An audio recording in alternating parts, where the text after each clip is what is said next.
É com satisfação que ocupo essa tribuna para avaliar os avanços da política comercial do Brasil. A visita do presidente Maurício Macri da Argentina confirmou que os temas da agenda que haviam sido priorizadas pela última gestão do Ministério do Desenvolvimento, Indústria e Comércio no período de janeiro de 2015 até maio de 2016 estão em plena evolução.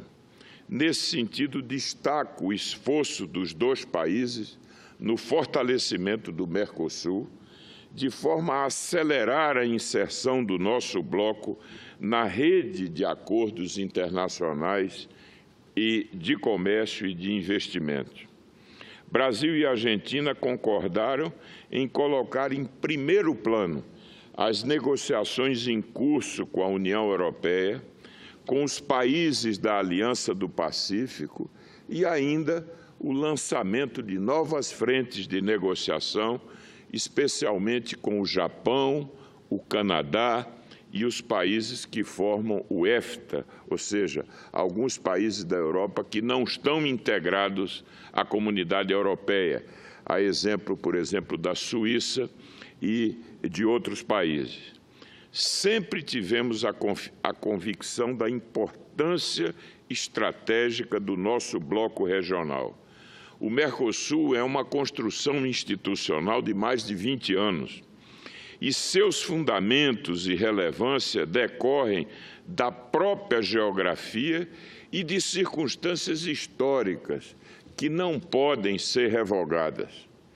Em 2015, a corrente de comércio do Mercosul para o resto do mundo totalizou 440 bilhões de dólares, com exportações de 227 bilhões e importações de 213 bilhões de dólares. Já o intercâmbio intrabloco alcançou quase 70 bilhões de dólares, com exportações de 36 bilhões e importações da ordem de 33 bilhões de dólares. Quando, em 2015, o Senado discutia uma proposta para extinguir a União Aduaneira, eu fui contrário a essa ideia e, em menos de 1 ano e 6 meses, as perspectivas sobre o futuro do nosso bloco passam a ser agora mais promissoras.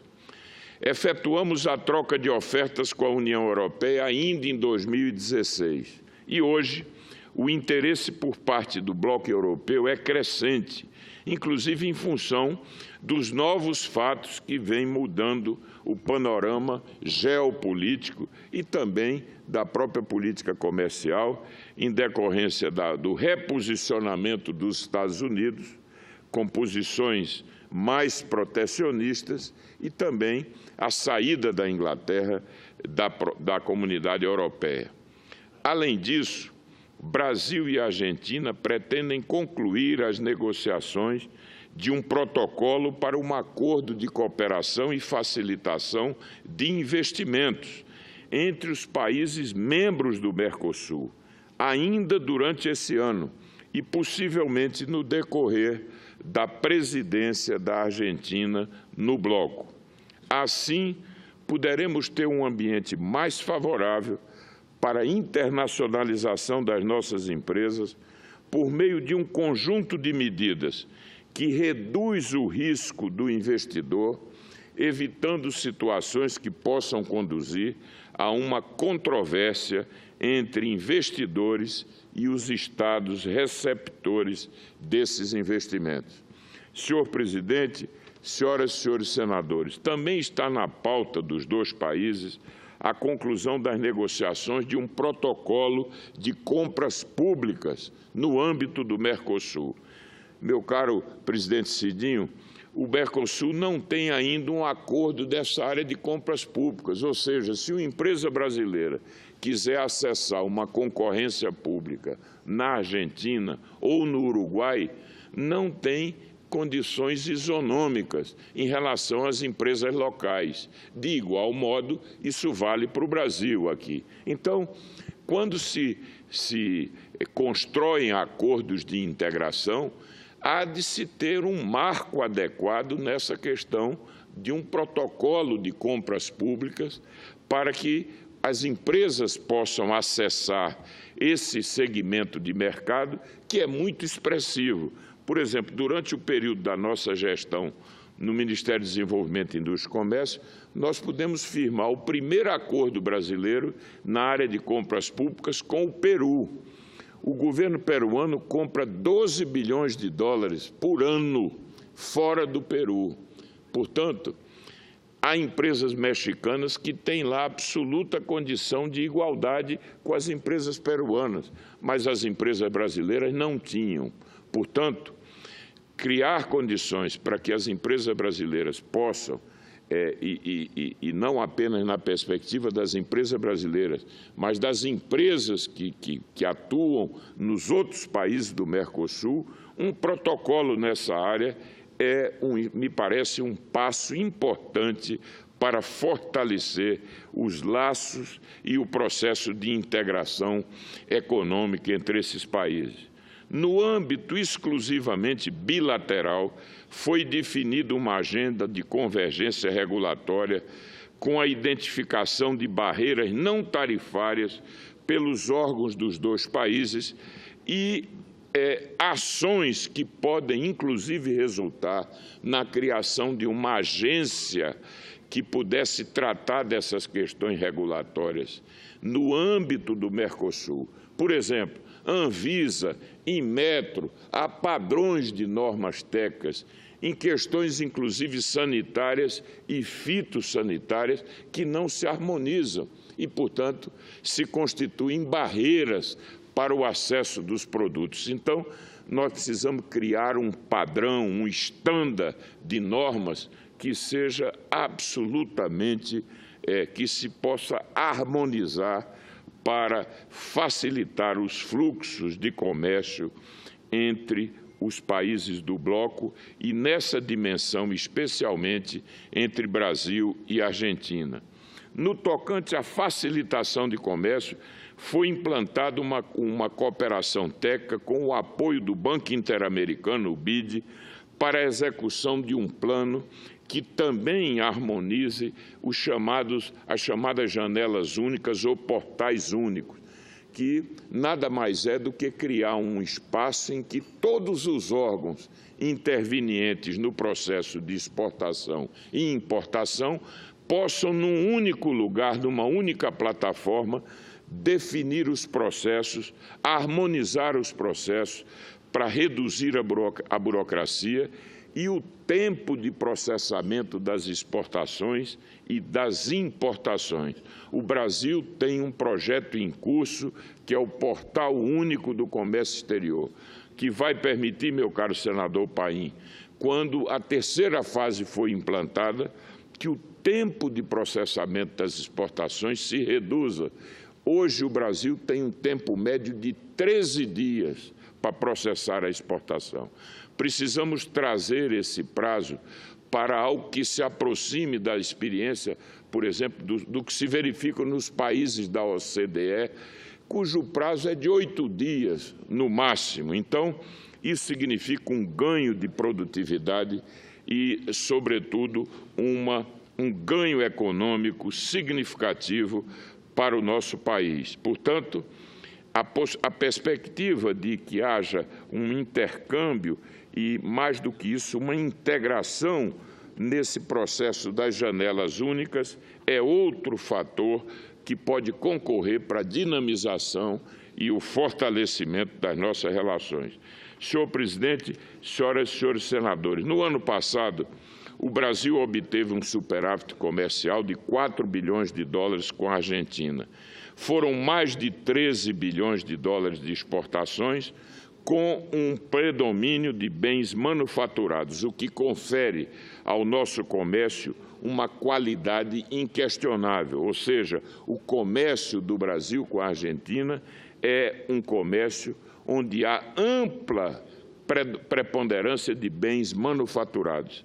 A Argentina se constitui no terceiro principal destino das nossas vendas externas, somente sendo ultrapassada pela China e pelos Estados Unidos. Por outro lado, o Brasil é responsável por 1/6 das exportações da Argentina, também com elevada concentração em produtos industrializados. Destacam-se nesse intercâmbio comercial os produtos oriundos do setor automotivo, que representam cerca de 43% da corrente de comércio entre os dois países. Recentemente, o nosso acordo automotivo foi renovado até 2020. Manteve-se o sistema Flex, que prevê que o Brasil poderá vender com isenção de impostos no máximo $1,5 para cada $1 importado do país vizinho. Entendemos a necessidade de aprofundamento da integração produtiva e o desenvolvimento equilibrado da indústria automotiva, sabendo que agora existe, meu caro senador Cidinho, uma certa tensão, porque a Argentina pretende criar um regime de incentivos especial para a indústria de autopeças local, o que causaria prejuízos para a indústria de autopeças brasileira, que não teria, evidentemente, as mesmas condições de acessar o mercado.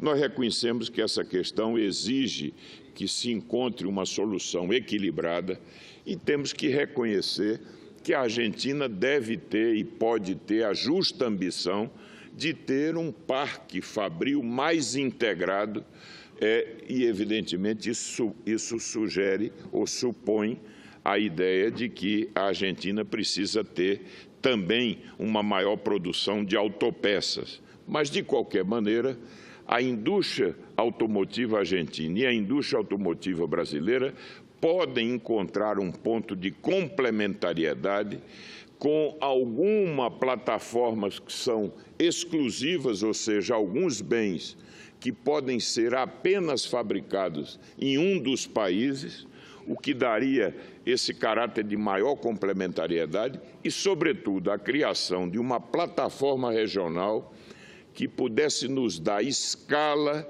dimensão, para que, a partir dos dois países, nós pudéssemos, por exemplo, acessar terceiros mercados que hoje são dominados por bandeiras e por montadoras de outros países. Exemplo, meu caro senador Cidinho, o mercado colombiano é um mercado de 400 mil unidades. Hoje, infelizmente, o mercado é dominado pelas montadoras asiáticas e mexicanas.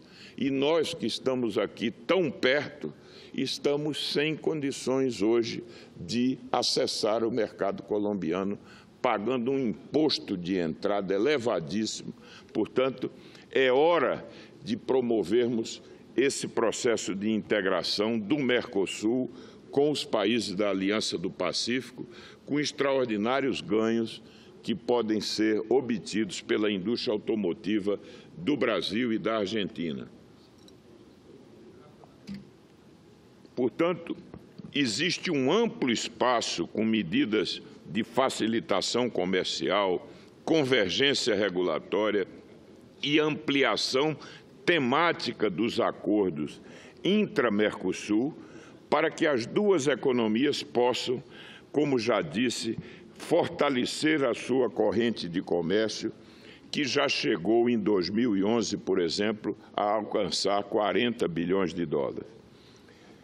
Senhor presidente, senhoras e senhores senadores, também gostaria de registrar que Pernambuco, que é o meu estado, passa por um período de transição no comércio exterior, o que fortalece as perspectivas de crescimento do estado. No ano passado, as suas exportações cresceram 35% e foram lideradas por bens de maior valor agregado, enriquecendo a nossa pauta, que era até então muito concentrada em produtos primários. Para isso, concorreu bastante o início da operação da refinaria Abreu e Lima, das plantas petroquímicas que estão vinculadas a esse complexo petroquímico novo e também ao início da produção da Fiat, da montadora Fiat em Pernambuco, querendo registrar com satisfação, por exemplo, que nós já estamos exportando 12 mil unidades produzidas na Fiat em Goiânia para o mercado argentino. Portanto, essa maior integração dos mercados automotivos regionais oferece também uma perspectiva importante de crescimento para todo o parque automotivo do Brasil. Com o desempenho do ano passado, Pernambuco passou a ser o terceiro maior exportador da região e, como já frisei, com uma pauta mais diversificada e menos dependente de alguns produtos tradicionais, como o açúcar, como a parte das exportações de fruticultura, que também são muito relevantes em Pernambuco. O que precisamos, portanto, é incentivar a maior participação das pequenas e médias empresas no comércio exterior. Precisamos dobrar o número de empresas exportadoras, de modo a garantir uma desconcentração da própria base exportadora. Hoje, meu caro senador Cidinho, pouco mais de 20 mil empresas apenas exportam no Brasil. Nós temos condição de ampliar muito essa base e isso se constituirá, por exemplo, num fator de crescimento para as pequenas e médias empresas que precisam se engajar nesse esforço exportador. Nesse sentido, tivemos a satisfação de lançar, quando da nossa passagem pelo Ministério do Desenvolvimento, Indústria e Comércio, programas de estímulo à exportação de vários setores do nosso Estado, o setor têxtil no Agreste, o setor de fruticultura no São Francisco e o setor gesseiro no Araripe, que produz artefatos de gesso que podem ser vendidos no mercado externo também, através de um plano que se chamava Plano Nacional de Cultura Exportadora, que busca, como eu já afirmei, ampliar a base exportadora em todas as regiões do país, aumentando o acesso aos mercados para todos os estados por meio de informação, inteligência comercial, capacitação e preparação das empresas para as exportações, inclusive identificando os principais produtos e mercados de destino. Esperamos que o governo federal possa dar continuidade a essas ações que estão delineadas no Plano Nacional de Exportação. Em função dessas iniciativas e de um câmbio mais competitivo, já registramos no ano passado uma expansão de quase 9% da nossa base exportadora. Foram 25.550 empresas em 2016, comparada a 23.500 em 2015 e 22.300 em 2014. Para encerrar, senhor presidente, no período em que estamos buscando caminhos para sair da recessão e reduzir o desemprego, o canal externo é fundamental, porque o que é a exportação, senão uma forma de contratar demanda externa? Portanto, um dos vetores, um dos caminhos para a recuperação econômica do Brasil é, sem nenhuma dúvida, o estímulo, o apoio às exportações, que não podem ser apenas um canal conjuntural, ou seja, como muitos no Brasil faziam, só usa a exportação como uma válvula de escape eventual. Quem quiser ter uma presença no mercado externo tem que investir nesse canal permanentemente, ou seja, o canal de exportação tem que ser algo estruturante e não uma ação meramente conjuntural. Portanto, era esse o pronunciamento que gostaria de trazer nessa tarde, agradecendo a tolerância da mesa. Muito obrigado.